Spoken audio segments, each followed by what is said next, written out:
ఈ సృష్టినంతా సృష్టించింది బ్రహ్మే అంటారు. అలాంటి బ్రహ్మదేవుడికి మన దేశంలో ఒకే ఒక్క ఆలయం ఉంది. అయితే బ్రహ్మకు అసలు పూజలే చేయరు. ఎందుకని చాలా మందికి సందేహం వచ్చే ఉంటుంది. కొందరు ఏదో విధంగా సందేహ నివృత్తి చేసుకుంటారు. బ్రహ్మ అసలు పూజార్హతను ఎందుకు కోల్పోయాడు, దాని గురించి తెలుసుకునే ప్రయత్నం చేద్దాం. అంటే బ్రహ్మ పురాణం ప్రకారం ఒక కథ స్పష్టంగా ఉంది. పుష్కర్ దగ్గరలో లోక కళ్యాణార్థమై బ్రహ్మదేవుడు ఒక యాగాన్ని చేయాలనుకుంటాడు. అయితే ఈ యాగం భార్యతో కలిసి చేయాలి. కానీ బ్రహ్మ సతీమణి సరస్వతీదేవి ఈ పూజకి ఆలస్యంగా వచ్చింది. పూజా సమయం దాటిపోతుందని భావించిన బ్రహ్మదేవుడు అక్కడే ఉన్న ఒక గొర్రెల కాపరిని తక్షణమే వివాహం చేసుకుని ఆమెతో కలిసి యాగంలో కూర్చుంటాడు. కాసేపటికి సరస్వతీదేవి ఆ యాగశాలకు వస్తుంది. బ్రహ్మ పక్కన మరో స్త్రీ ఉండటాన్ని చూసి ఆగ్రహించిన సరస్వతీదేవి బ్రహ్మను శపిస్తుంది. ఈ లోకం బ్రహ్మను మరవటమే కాకుండా ఆయనకు పూజలు చేయదని శాపం ఇచ్చింది సరస్వతీదేవి.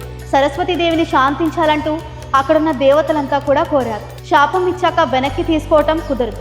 అందుకే బ్రహ్మదేవుడికి భూమి మీద ఒకే ఒక్క గుడి ఉంటుందని, అక్కడ మాత్రమే పూజలు అందుకుంటాడని చెప్పింది. ఈ శాపం కారణంగా బ్రహ్మకు పూజలు చేయకపోవటానికి కారణంగా చెప్తారు.